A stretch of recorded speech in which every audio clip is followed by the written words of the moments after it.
Hi everyone, Teacher Catherine here. Today we're going to read A New Friend for Casey. Make sure you have your books out and you're following along as I read. Excuse me.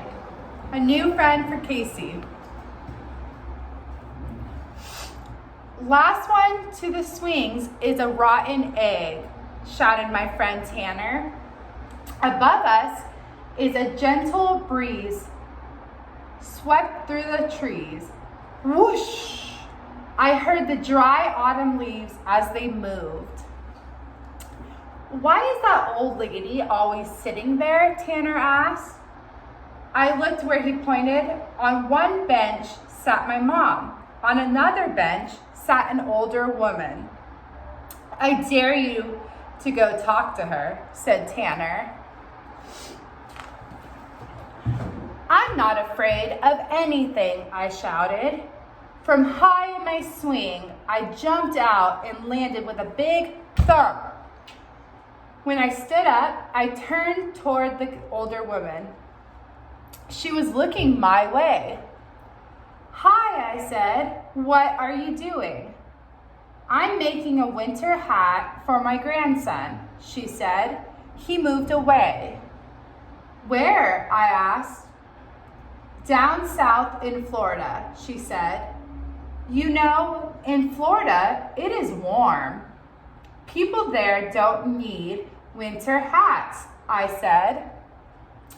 The woman smiled. I was sitting here and thinking that same thing. I heard my mom's voice. Casey, time to go. I have to go, I said. See you next time. I turned away and then stopped. I turned back to her. You know, in Florida, people do need socks. The next time I went to the park, I saw the same woman again. She was sitting on the bench. I skipped over to her. Hi, remember me? I'm Casey. The woman's smile was as bright as the sun. Of course I remember you, Casey. And look, she held up a blue sock that was halfway finished. I watched as she knitted. I bet I could do that too, I said. Next time, I'll bring some yarn and needles for you, she said. Mom came over then. She and the older woman talked for a while. The whole time, the woman worked on the sock. Click, clack, click. The sock was done. What's your name? I asked her. Polly. Like the name of a parrot? I said with a giggle. Just like that, said Polly with a giggle of her own. After that, I went to see Polly every week. She finished making the blue socks and she started on a red pair.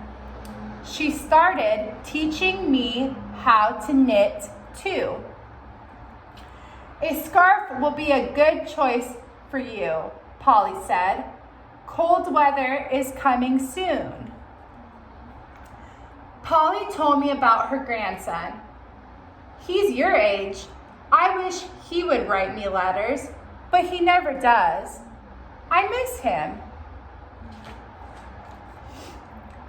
He probably doesn't like to write on paper, I told her.